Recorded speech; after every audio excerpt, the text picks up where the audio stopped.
Hello everyone and welcome back to Always Watching. Today we are discussing the new film Dark My Light. Briefly, Dark My Light follows Mitchell Morse, a detective whose grasp on reality starts to fall apart while investigating a serial killer. The movie stars Albert Jones and Kesha Sharp, who give really strong performances as a couple whose relationship deteriorates beyond repair. Tom Lipinski as Albert's partner is also very strong. There were aspects of this film I really enjoyed, and the film is incredibly ambitious and it tries to do a lot in a very short time period.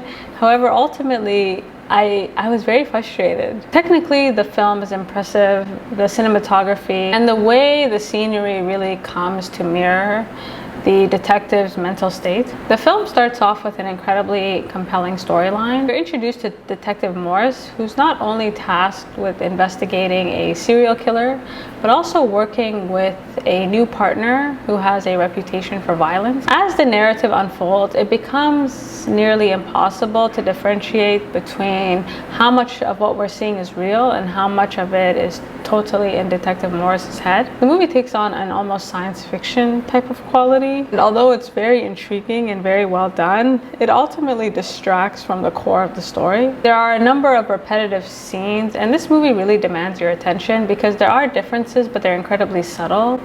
And depending on how you watch this movie, it could go totally over your head. The performances are very strong and they bring a degree of nuance to the story and the characters. Detective Morse's professional and personal life is falling apart, and a lot of these flashbacks, there is an emotional element to it because you can really sense his regret and his desire to turn back the clock and do things differently if he could. Detective Morse's inability to really accept or even come to terms with his new reality, I feel, is very much enhanced by Albert's performance. This movie really demands a second viewing. I felt very frustrated by the end because there's a number of revelations that take place, and I almost feel like the movie would have benefited for a longer runtime because there are certain moments that really leave you shocked, and the movie doesn't give you enough time to really process what just took place and therefore appreciate how it connects to the rest of the story. And so overall, I do think this is a filmmaker and a storyteller worth watching out for.